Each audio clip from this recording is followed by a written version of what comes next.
Quand toute une famille perd un proche, tous ne perdent cependant pas la même personne.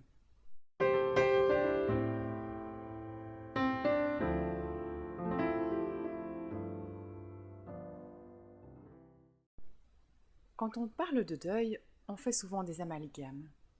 Par exemple, quand on parle de parents ayant perdu un enfant, on songe souvent une tranche d'âge de 40-50 ans parce qu'on imagine un enfant ayant entre 4 ans et 15-16 ans peut-être. Mais quelqu'un qui a 70 ans et qui perd son enfant de 50 ans perd aussi un enfant. Certes, il n'est pas petit, mais dans le cœur du parent, vous savez qu'à n'importe quel âge, nos enfants restent nos enfants. De même, lorsqu'une personne dit qu'elle a perdu ses parents, on s'attend à une personne qui a une tranche d'âge aussi entre 40 et 50 ans, mais on peut perdre un de ses parents quand on a 6 ans ou quand on a 17 ans. Et puis si je vous parle de perdre un conjoint, eh bien son compagnon ou sa compagne est aussi le fils ou la fille de quelqu'un, comme il est aussi peut-être le parent d'un enfant ou d'un adolescent.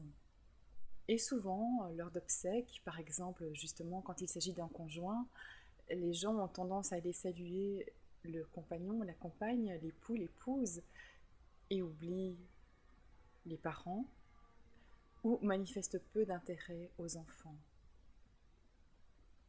Or, dans ce genre de situation, tout le monde est en souffrance, mais chacun vit les choses à sa manière. C'est vrai que quand on perd quelqu'un, on perd le lien qui nous reliait à cette personne. On peut être un parent très proche sans avoir un lien puissant, comme on peut n'avoir aucun lien de parenté et se sentir très proche de la personne qui s'en va. Le deuil, nous le traversons tous à un moment ou à un autre de notre vie.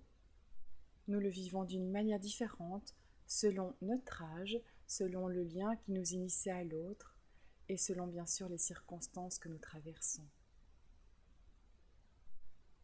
Retenez que lors d'un deuil, un enfant est d'abord un enfant avant d'être une personne en deuil, de même qu'un adolescent est d'abord un adolescent avant d'être une personne en deuil. Alors que chez l'adulte, c'est le contraire. Il est d'abord en deuil avant d'être autre chose.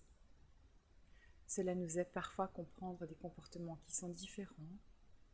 Et en tout cas, j'attire votre attention sur le fait de ne négliger aucune personne.